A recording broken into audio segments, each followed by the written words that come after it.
The strength of a nation's currency is based on the strength of that nation's economy. And the American economy is by far the strongest in the world. Accordingly, I have directed the Secretary of the Treasury to take the action necessary to defend the dollar against the speculators. I have directed Secretary Connally to suspend temporarily the convertibility of the dollar into gold or other reserve assets, except in amounts and conditions determined to be in the interest of monetary stability and in the best interest of the United States.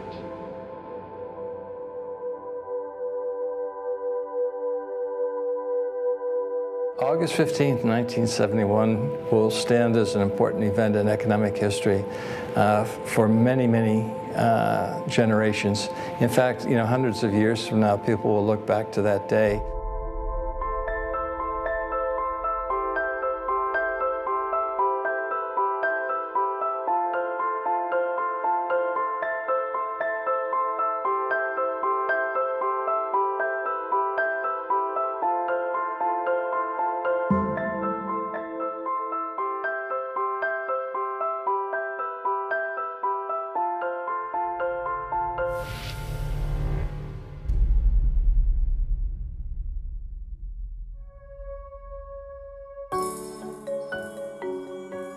The sun rises today as it has a million times before. Commuters wake up and travel to their offices to begin the day's work. Farmers tend to their crops. Construction workers build new infrastructure. Today is a day like any other. Or is it? In 2008, the world experienced one of the greatest financial turmoils in history. Markets around the world started crashing, and major financial institutions, once thought to be invincible, started showing signs of collapse.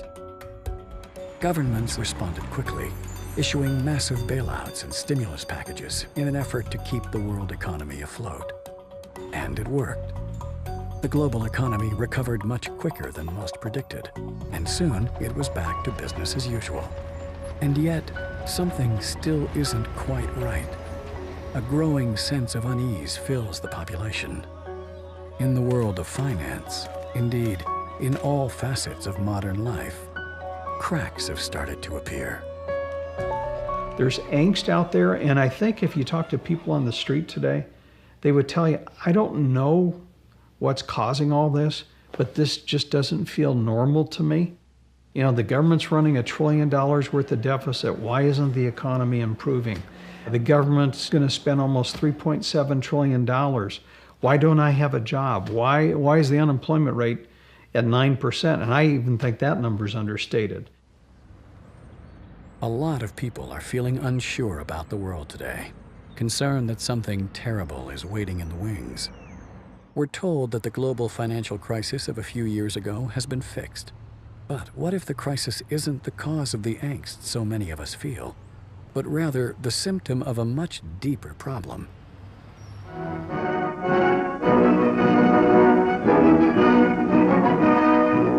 At Bretton Woods, New Hampshire, delegates from 44 allied and associate countries arrived for the opening of the United Nations Monetary and Financial Conference.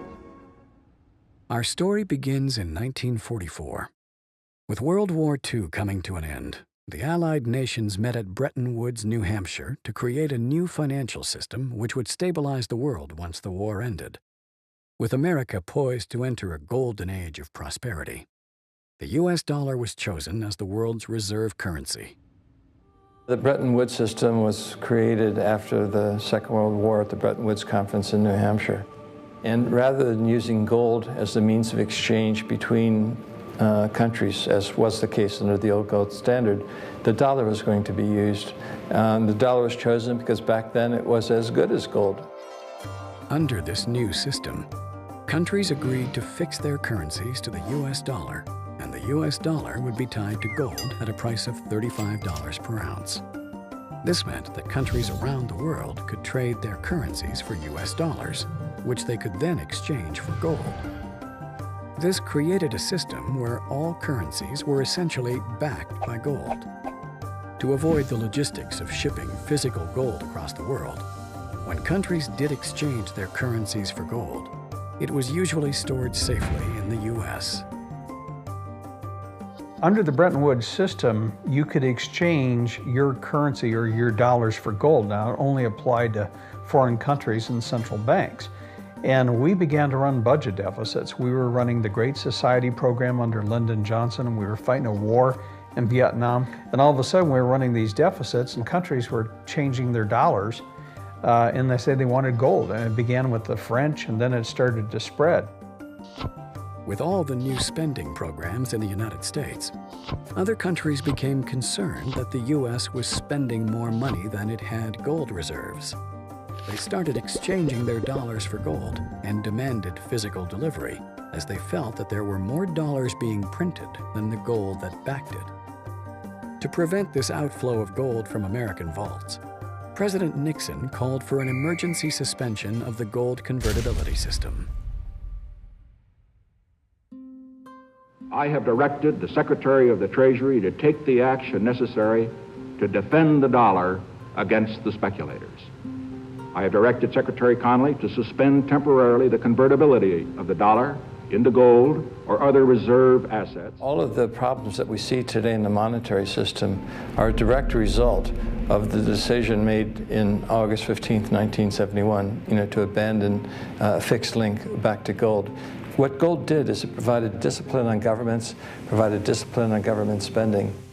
Under the old system, if you ran a budget deficit, then what would happen is gold would flow out of your country until there was a balance again. Well, without any gold backing, then countries ran perpetual deficits. So if you look at, for example, this country, from 1971 on, the U.S. has never run a surplus. Ever since we went off the gold standard, it's just been perpetual stimulus. Good times, bad times, always run a deficit.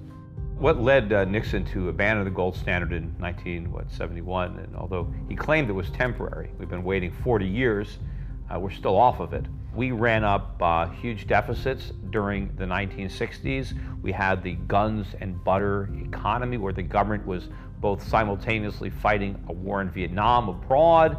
In addition, we were funding manned missions to the moon and the whole space program. We were creating more money than we had gold reserves to back it up. And a lot of our foreign creditors saw this and began to demand gold rather than their Federal Reserve notes, because they sensed that Washington simply didn't have enough gold to make its commitment to back the dollar. By removing the link between gold and the U.S. dollar, President Nixon created a system where all currencies were backed by nothing. This is what is known as a fiat currency. Fiat currency is currency that's backed by nothing except government promises. The word fiat is a Latin word, and it basically means currency that's circulating by force. If people have confidence in that currency, and if there's enough government force, that will enable the currency to circulate for a period of time until people lose confidence in the currency. There is no nation on this planet that currently uses money. We all use currency. There will come a day when everybody knows the difference. Money is a medium of exchange, and the way it has evolved is that it's always something of intrinsic value until the modern age, when the politicians say, well, we don't need anything of intrinsic value anymore. All we need is political decree. We can say this is money, this piece of paper is money. Now money has a new characteristic. But underneath it all, there's this same concept in place that nobody ever seems to challenge, and that is that governments have a right to declare something of no value to be money, and you must accept it. That's really the problem, and it's still the problem today. It's destroying the economies of the world. With currencies no longer backed by anything real or tangible, their value was measured only in relation to each other.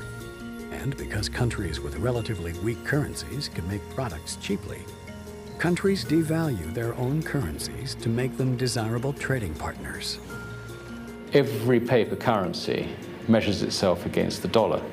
So if the dollar goes down, the other central banks respond to that, and they try and intervene in the foreign exchange markets to ensure that the impact doesn't hit their domestic economies. What is a Ponzi scheme? A Ponzi scheme is a fraudulent investment scheme that promises high returns for investors with little or no risk. Sounds too good to be true, right? That's because it is. In a legitimate investment scheme, The money invested is used to build wealth, typically through low-risk ventures like stock or real estate portfolios. Over time, this generates enough income to pay the investor back their initial investment plus some profit. A Ponzi scheme, on the other hand, promises massive returns quickly. How does it accomplish this? Instead of using the money invested to build wealth, a Ponzi scheme simply brings in more investors to pay off the previous investors. And because these new investors have also been promised large returns, the scheme must then find an even bigger group of investors to pay them off. All the while, the creators of the scheme are skimming cash from each group of investors. Because a Ponzi scheme doesn't generate any wealth itself, it must constantly bring in larger and larger groups of investors to keep functioning. Eventually, no more new investors can be found, or large numbers of previous investors all cash out at the same time, and the scheme collapses in on itself. By this time, the perpetrators of the scheme have siphoned off tremendous amounts of money for themselves, while the investors are left out of pocket and out of luck. Without a fixed link to gold, the U.S. Treasury has been able to borrow and spend as much money as it wanted. When the U.S. government needs money, it takes out a loan with the Federal Reserve. The Federal Reserve prints the currency required for the loan, and in return receives an IOU from the U.S. Treasury. These IOUs are called government bonds. With the money provided from these loans, or bonds, the U.S. government pays its bills and obligations. Meanwhile, the U.S. Treasury and the Federal Reserve work closely together to sell these bonds at auction, where foreign central banks, pension funds, and even individuals buy these U.S. government loans. And why wouldn't they? Loaning money to the U.S. government is virtually a risk-free investment. But if the loans are spent on bills and paying off previous loans, where does the government get the money to pay back the current loan and the interest that is charged on it? Is investing in a U.S. government bond simply one small part in a giant Ponzi scheme? The Federal Reserve System is definitely a Ponzi scheme. There's no question about it. They go through the appearance of lending money to the governments, and the governments agree to pay back the money plus interest. And so this money comes into being. They create it just for that purpose. They give it to the governments. Didn't exist before that, you understand. Central banks just make it out of nothing and click a few keys on a keyboard of a computer, and the Treasury of the United States government now has another $1 trillion that it can spend. That's where that money came from. And so that creates a liability on the part of the federal government to pay it back, plus interest. Now think about that, plus interest. Well, when it comes time to pay it back, plus the interest, they can't pay it back, and they certainly can't pay it back plus interest too. So what they do is they borrow more to cover the original loan plus the interest, and then by that time Congress wants more money anyway. So the debt just keeps going up and up and up and up. Under the current monetary system, we borrow all of our currency into existence, and we promise to pay it back plus interest. If you borrow the very first dollar into existence, and that's the only dollar that exists on the planet, but you promise to pay it back plus another dollar's worth of interest, where do you get the second dollar? The answer is you have to borrow that. It's a Ponzi scheme because you can never pay it off. It always requires that we go deeper into debt. Since 1971, the United States has been running trade deficits with the rest of the world, meaning we've been buying a lot more products from the rest of the world than they have been buying from us. The Japanese and Koreans sell us cars and electronics. The Middle East sells us oil. And the Chinese sell us seemingly everything on our Walmart shelves. The U.S. pays for these products with U.S. dollars, and everyone is happy. But if countries were to convert these U.S. dollar profits back into their own currencies would rise in value, making their economies less desirable to trade with. Instead, countries invest their dollar profits by buying U.S. government bonds. So countries around the world sell their goods to the U.S. in exchange for U.S. dollars, which have been borrowed through the Federal Reserve, creating IOUs. And countries then loan their U.S. dollar profits back to the U.S. by buying more IOUs. The money from these loans is spent on paying government expenses, as well as paying back previous IOUs. But in order to do this, larger and larger loans must be made in order to pay back the principal and the interest.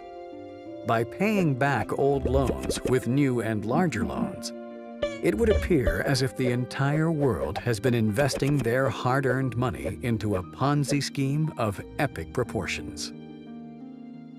In this business of creating money for federal governments and national governments around the world, if they didn't keep creating new money in larger and larger amounts, the whole thing would crash, because that's where the money comes from to pay off the previous loans. It's the new loans. So that's why it's a Ponzi scheme. It's a classic Ponzi scheme. In order for the U.S. economy to function, we have to borrow more and more money from the rest of the world. And the more money they loan us today, the more money they have to loan us in the future. And if they ever stop loaning, the whole thing collapses and we can't pay them back. Every Friday night, Julia's job is to compare the grocery prices of our neighborhood stores for Saturday morning shopping. There are 5 big neighborhood markets within a couple of blocks of our house, and Julia spreads her shopping around, going where the prices are lowest and the quality best. Remember when a chocolate bar cost $0.25? When you could fill your car up for $5 and feed a family of 6 for $35 a week? Whatever happened to those days? Without anything tangible backing currencies, governments could borrow and print as much currency as it wanted. This has gradually led to the value of our currency being eroded. With the creation of all this money, that dilutes the value of all of the dollars that were out there before, so that the purchasing power of the dollar gets crowded down, and we used to be able to buy a gallon of gas for 31 cents. Now it's hitting around $5. The average guy in the street is affected by inflation because of the loss of purchasing power. And as a consequence, his standard of living is declining if he can't keep up with the inflation rate. In many measures of a standard of living, Americans today are actually worse off. You can take my grandparents. My grandmother never worked, despite the fact that my grandfather was a carpenter. And they had 8 children. Could a carpenter, somebody without even a high school diploma, just working in a blue-collar job, support a wife and 8 kids today? Not a chance. With inflation rising faster than incomes, people were forced into more and more drastic measures to maintain their standard of living. With each new day, the work of a family begins again. When we went off gold backing of the dollar, what used to happen prior to that is the husband went to work, the wife stayed at home, raised the family. Because of inflation in the 70s, the wife went to work. So now you had 2 incomes that were necessary to produce and buy the same goods and services. In the 90s, we stopped saving. The savings rate basically got down to 0 because people were spending. They couldn't save in order to buy the same goods and services. Then we got to the last decade. The wife was already working. The savings were down to 0. They borrowed money. And so we've gone from 2 earners getting rid of our savings rate to borrowing money to keep pace with inflation. The average person is now forced to borrow well beyond their means, getting themselves deeply into debt. At first, this was to maintain a nice standard of living, but slowly, it has become necessary just to survive. By printing so much currency and devaluing it so heavily, it would seem that governments are essentially levying a hidden tax on their people. Central banks try to say that 2% or 3% inflation is a good thing, and they make that a target. Well, it's still a tax. Why is 2% inflation or 3% inflation better for the country than no inflation? You'll be told, of course, that it's better than deflation, and you'll be told that people like to feel that their money or their jobs or their wages are going up by 2%, at least it's something. Well, in fact, that 2% is robbery, and what they get is going down by that amount. We are experiencing inflation these days. I mean, yeah, they say the CPI is up whatever it is, 2 or 3%. I mean, anybody who's alive knows that inflation is well beyond that, probably running double digits. The purchasing power of the average person has been deteriorating drastically. But in order to disguise this, governments have been skewing the figures in their reports to make it seem as if inflation is much lower than it really is. There is this curious distinction made, which most people don't understand, between core inflation and headline inflation. The core inflation is the basic 2% target, which doesn't matter. And the headline inflation is once you include all such things like energy prices and sudden tax rises and the rest. Well, the inflation rate is skewed. They use all kinds of contrivances to make the inflation rate look lower than what it really is. If the U.S. government were using the same CPI model that they did when President Carter was in the White House in the late 1970s, the inflation rate today in the United States would be 9 or 10%. That's how badly the currency is being debased. Now, the reason why they do that is there are a lot of inflation-adjusted responsibilities that the U.S. government has to pay out money to, for example, people on the Social Security system on an inflation-adjusted basis. If they keep the inflation rate low, according to their own statistic, that means they're paying out less. That means the government budget deficit is less. A thriving metropolis, Toledo is one of the world's greatest glass processing centers. In Akron, the state's 5th largest city, that story deals primarily with rubber.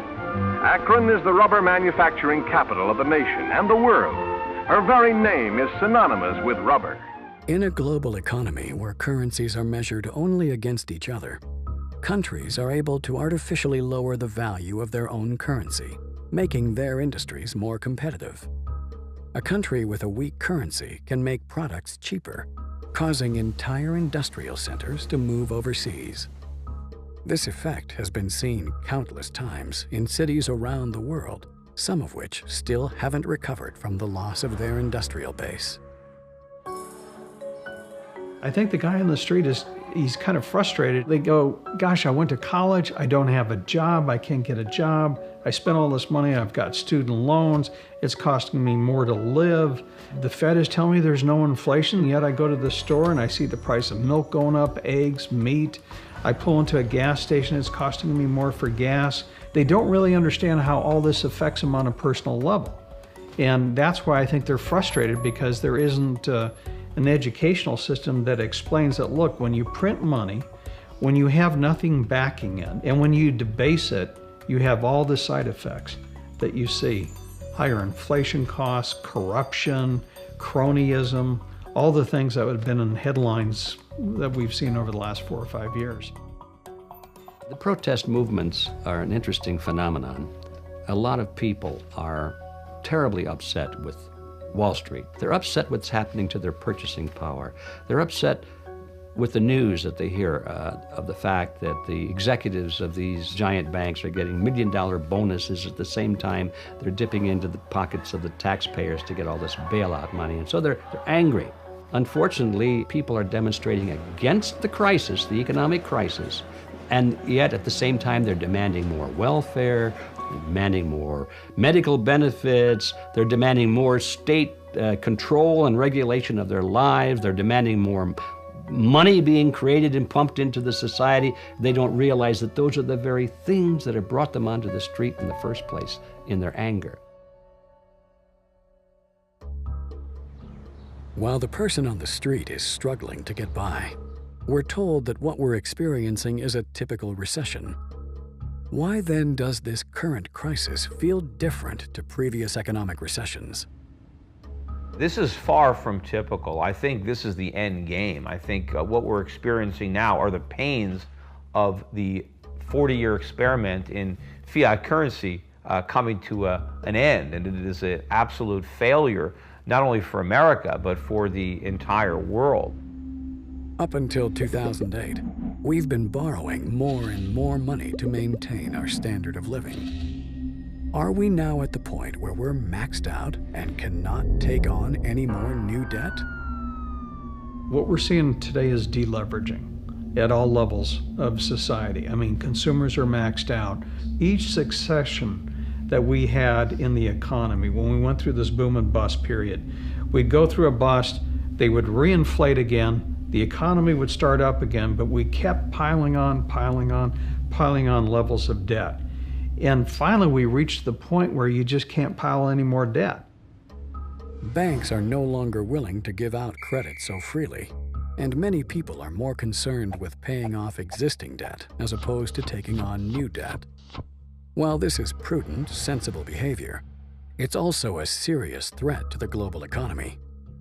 Having set itself up as a giant Ponzi scheme, the global economy is reliant on more and larger debt being issued to keep itself functioning. If you try to just live within your means and get by with just the amount of dollars that we have today, paying the interest on them collapses the currency supply. And so we continually have to borrow more units of currency into existence every month than we extinguish by paying off debt. The system, as it's been presently structured, is that they have to continue expanding the money supply, otherwise the system is going to die. Politicians and pundits talk about living within our means and paying down the debt. You can't do that without collapsing the entire economy. It would just vanish into this black hole. All the politicians are in a situation where if they don't come to the rescue, we could just have an overnight shutdown, which they can't ever imagine happening while they're in power.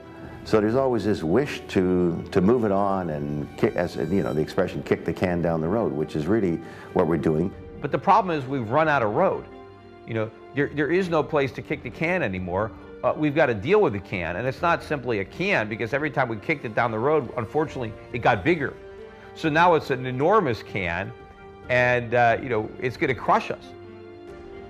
While the financial crisis of 2008 may have been the first death throes of the Ponzi scheme, governments around the world weren't about to sit back and let it fail.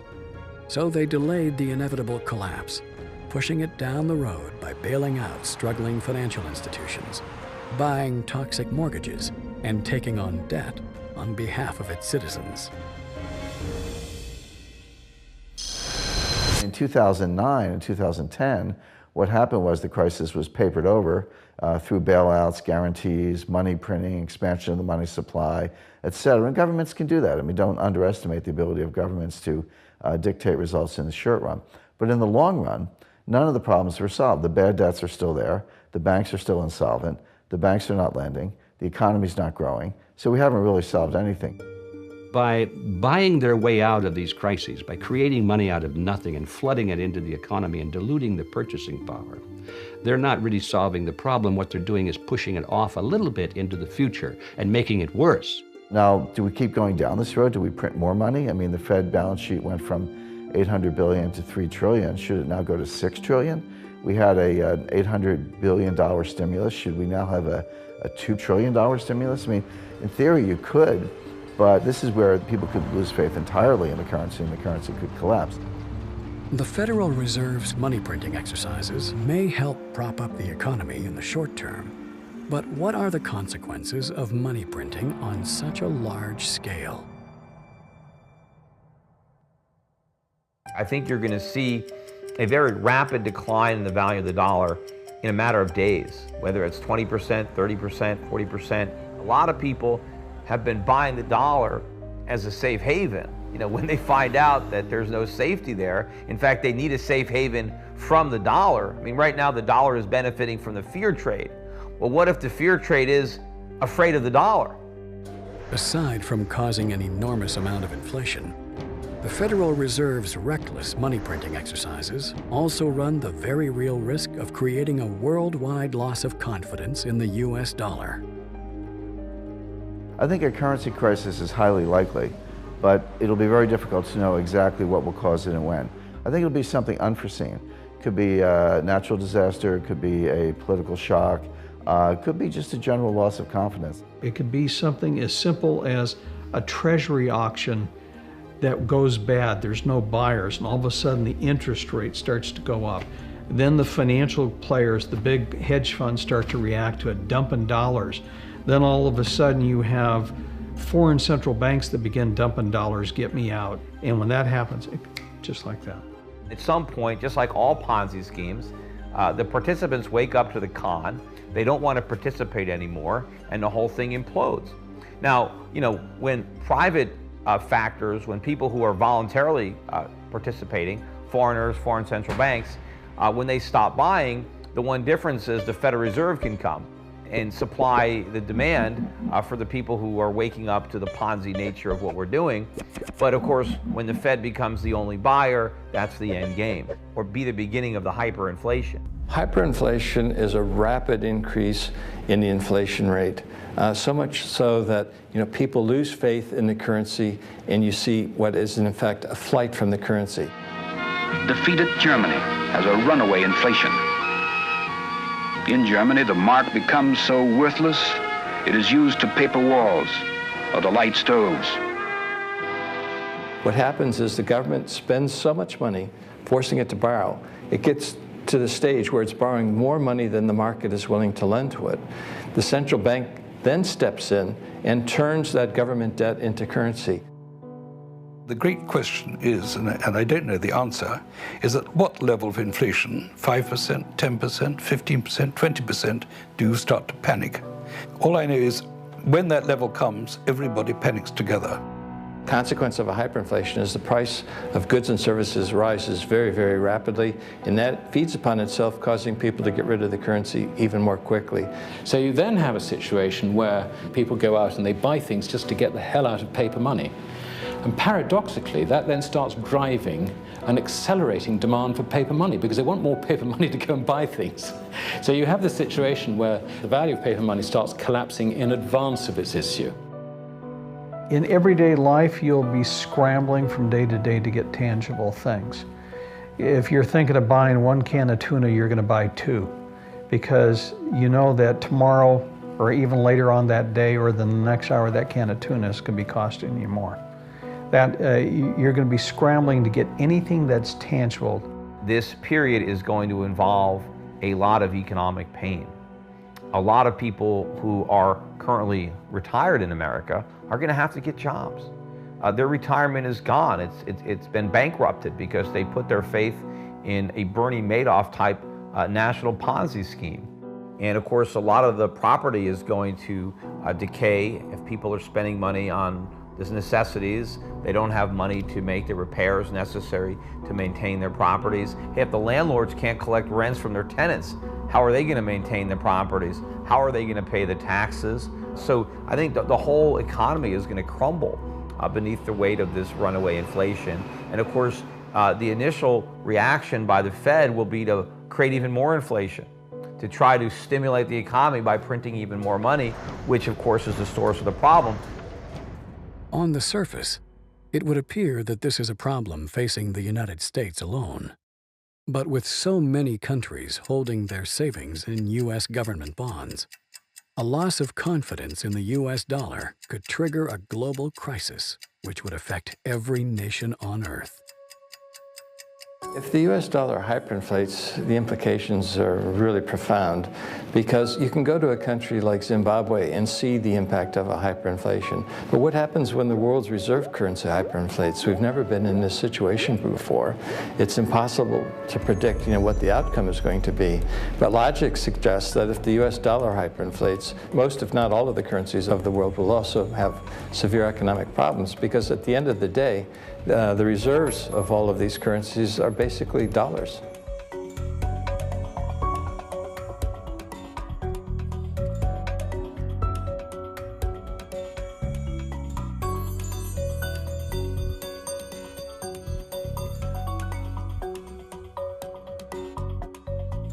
There have been dozens and dozens of currency collapses since the end of the Second World War, and they all result from the same thing, bad policies, bad management.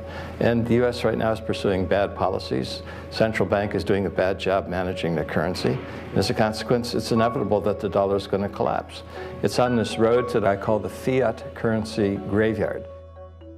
The markets, the private sector, however you like to decide it, people, they suddenly sort of move in a herd instinct, they suddenly sort of understand things. And this can happen overnight. I mean, it really can. So the timing of this is, I think, very difficult, if anything, impossible for us to say. But I would point out that there is the danger that, I use a metaphor, one morning we will wake up and find that we are in a very different world. It may not be one morning, it may be a week, a month, I don't know. But when it happens, I think it'll happen quite quickly, and we won't really be able to predict when. Hyperinflation may be one of several scenarios facing the world today. But history has shown us that whenever a nation tried to run its economy using an artificial fiat system, the end result is always the same: disaster. There is a proven 100% failure rate. There is no exception to this. Fiat currencies always fail. And then 40 years ago, we tried this grand experiment where all the world's currencies became fiat at the same time, when we ended the Bretton Woods system. The world is going to have to extricate itself from this monetary system based on the dollar, because if you want to back your currency, you have to back it with something. You can't back it with nothing. You know, I always think of that old Superman movie where the first one where Lois Lane, you know, she falls off the top of the building and Superman catches her. And he says, "I got you, don't worry, I got you." And she says, "Well, you got me, who's got you?" Well, that's the dollar. Who's got the dollar? It's not Superman. The dollar can't fly on its own. The dollar used to be backed by gold. It was gold that had the dollar. It's like everybody has tethered their ships to the Titanic of currencies. And so we're all going to go down. If there is a loss of confidence in the US dollar, and I think there will be in this decade, it's happened before, it'll just be history repeating, then we'll probably have to go back to something that will instill confidence. And what instills confidence is gold. The only real solution is to go back to a real sound currency. Real money with something behind it. It doesn't have to be gold or silver, but historically that has always been what societies have chosen through trial and error. They've tried this, they've tried that. They always wind up with gold or silver. I think that probably is a clue that it's not a bad way to go. With all the uncertainty facing the world today, a return to a gold-backed economy would seem logical. So how come there isn't so much as a discussion about such a return? The answer is as simple as it is alarming. The people at the top, the ones who have been benefiting from the current Ponzi system, don't want the ride to end. Many now believe the price of gold and silver have been artificially suppressed to make it seem less desirable as a unit of global exchange. What governments try to do is to maintain a low gold price, because by doing that, it makes the dollar look worthy of being the world's reserve currency, when in fact we know the dollar is not worthy of that esteemed position because it's being so badly mismanaged by the United States. Groups like the Gold Anti-Trust Action Committee, or GATA, have been tracking what they believe is the deliberate suppression of gold and silver prices through a variety of dubious means. In 12 years, we've amassed nothing but evidence that supports the manipulation of the gold price. But it'd be like talking about a murder trial when the jury would say guilty beyond a reasonable doubt, but you know, you're going to have to present each point of evidence and how it all fits together. There are numerous methods that they use to suppress the price of gold. Some are harder to prove than others, but some of them are fully reported, and that's central bank sales. Between 1999 and 2002, the Bank of England foolishly sold a massive amount of Britain's gold reserves at an average price of $275 an ounce. The proceeds were spent buying euros and US dollars. The governments of Canada, France, and Switzerland, among others, were also sellers of their gold around this time. We know that the central banks used to sell 400 tons every year. Well, why were they selling 400 tons? Obviously, it was the dumbest decision anyone could have made in the decade. By far the dumbest. But they did it every year, sell 400, sell 400. I mean, now, you know, gold goes from 300 to 1,600, almost 1,700. Why were you selling the gold? Because they were trying to keep the price down. So it was a coordinated thing to keep everyone focused on believing in currencies. Alan Greenspan, in testimony to Congress, admitted that they were manipulating the price of gold when he said, "The world's central banks stand ready to lease gold in increasing quantities, meaning they were already doing it. Should the price of gold rise, meaning the target was to suppress the price of gold. So they were already doing it, and their target was to suppress the price of gold. He admitted it in testimony to Congress.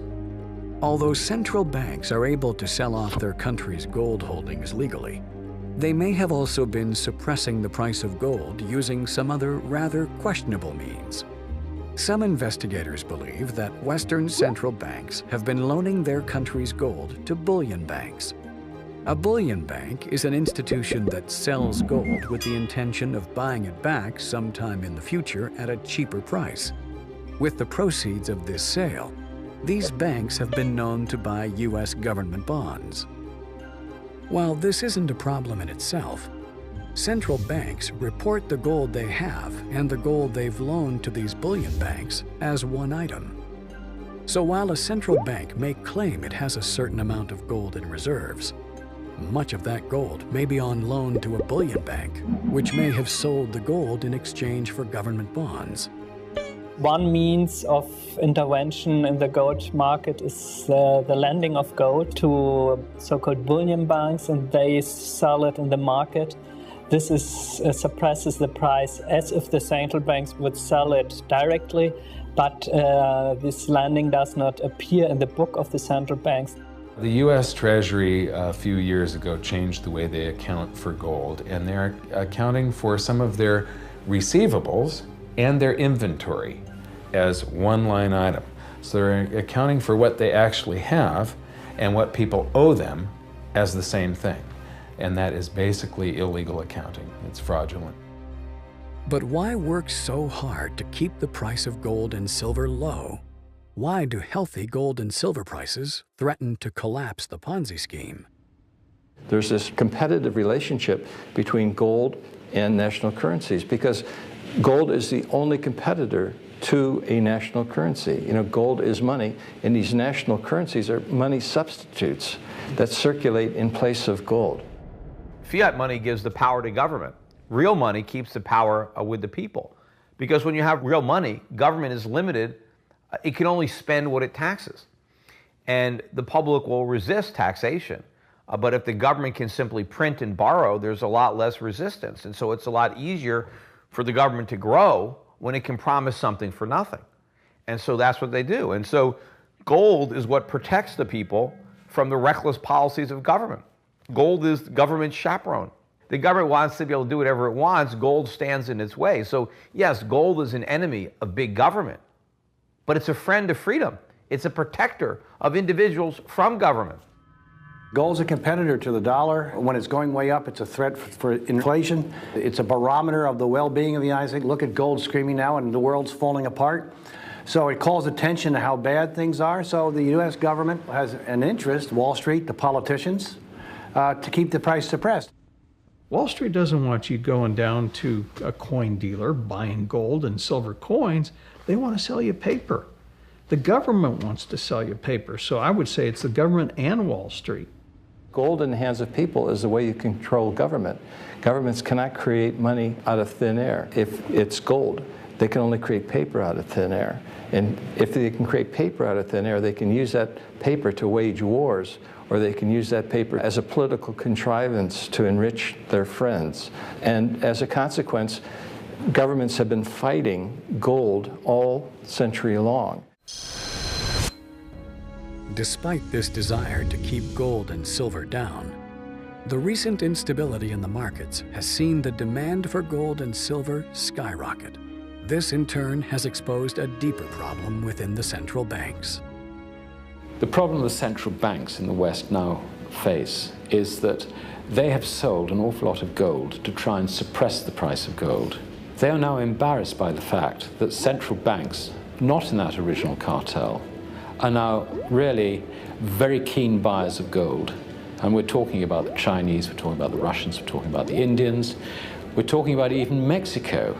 All these non-mainstream central banks, not part of, if you like, the top club members of the Bank of International Settlements, you know, the little guys in that context, they're picking up hundreds of tons of this stuff. To suppress the price of gold, Western central banks have had to sell or loan out their country's gold holdings. But because the gold they sell rarely leaves their vaults, no one can be certain they aren't selling or loaning out more gold than they physically own. If this is true, then this could be one of the biggest scams ever perpetrated in history. A massive con perpetrated not by individuals, but by entire governments. This central bank gold, most of it sits at the New York Federal Reserve and the Bank of England. So it's in the basement of these two places, and it doesn't actually move. When a country is doing international settlement, they basically take a bar off of this pile and put it on that pile. Or they'll just change the labels, or it's just a book entry, it's accounting. Except there's been some pretty creative accounting on all this gold, and I doubt very much that I don't think all of it is there. The question remains, if everybody, especially the big players, wanted all of their gold delivered at the same time, it is physically impossible to do it. Most gold that exists on the planet, there's more than one claim on each ounce of gold. There's several people that think that they have title to that same ounce of gold. I have said many times, over and over again, if you can't hold it, you don't own it. The game can't go on forever because sooner or later people are going to demand their physical gold or silver, and that already is happening. The lack of accountability in gold sales by Western central banks hasn't been a concern so far. But as more and more buyers of gold have started to demand physical delivery, central banks that have oversold or loaned out their country's gold will find themselves caught in a major scandal. The result of such fraudulent activity means buyers of gold, be they individuals, pension or hedge funds, or even entire nations, could be ripped off for billions of dollars. It's a little similar than the Murdoch scandal here at Fox News in London, the Madoff scandal. I mean, it's a very incestuous relationship between press, big money, and the politicians. And unfortunately, these things don't get correct until they blow up. Madoff blew up, Murdoch blew up. The gold market is going to blow up, and I think will be a bigger scandal than either of them because it's a worldwide financial situation.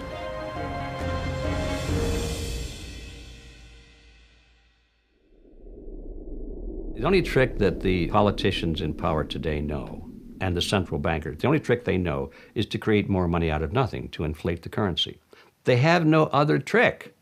So as long as we keep looking to them to be our leaders and solve the problem, how can we expect anything else? That's the only trick they know.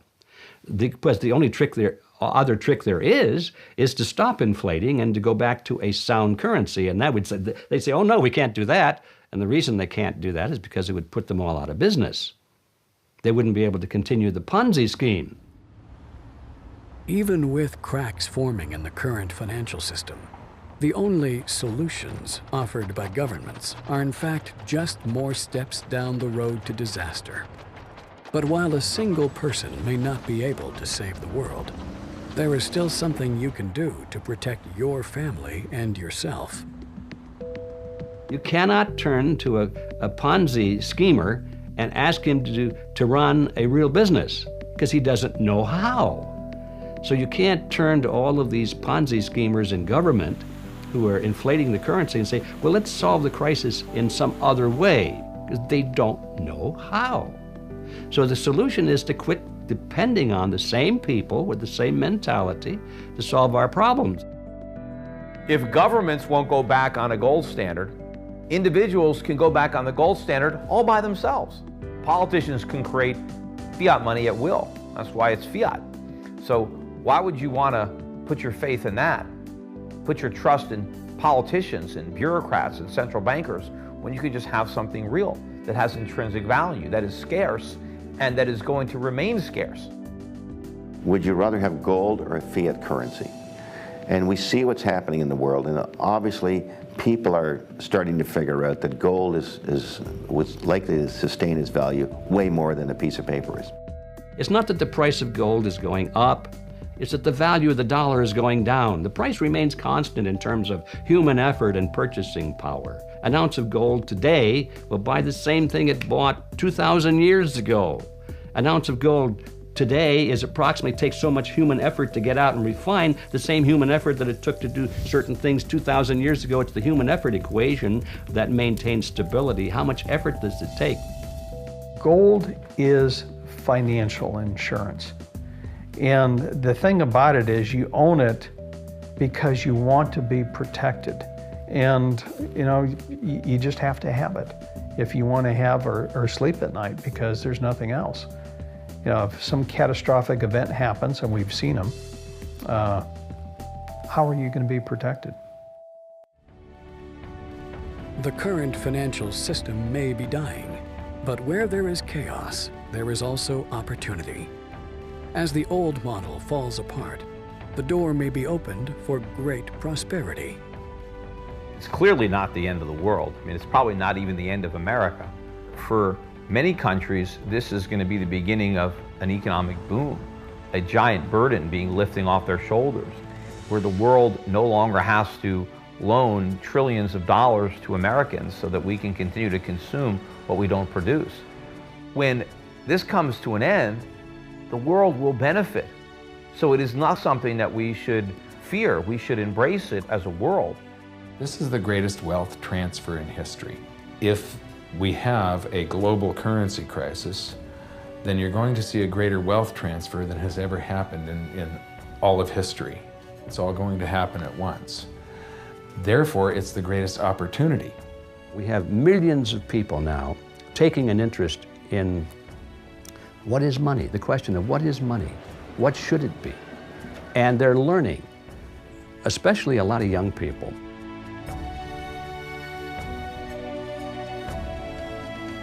The sun will rise tomorrow, as it has a million times before. Commuters will wake up and travel to their offices to begin the day's work. Farmers will tend to their crops, and construction workers will build new infrastructure. But will the world they live in still be the same? In 2008, the world was given a wake-up call. The biggest financial crash in human history was delayed by the same poor decisions that brought it about in the first place. What that massive bailout bought us was not a solution, but merely time. Time for the people responsible to wring the last few dollars out of a dying system. But also, for those able to see the cliff edge approaching, time to protect themselves and their families from the imminent plunge. And in the end, that time may prove to be the most valuable commodity of all. There are these brief moments in history where the safe haven asset for the last 5,000 years simultaneously becomes the asset class that has the greatest single potential gains in purchasing power. We're in one of these cycles right now where money is the best investment. Get out of currency, buy money, and you're probably going to be able to buy a whole lot more stuff later. But the best thing that people can do of all is really to take on their own responsibility for getting financially educated. This is the most important thing. Don't let the banks and the brokerage houses and other people guide all of your decisions. Find out what's going on for yourself. Empower yourself.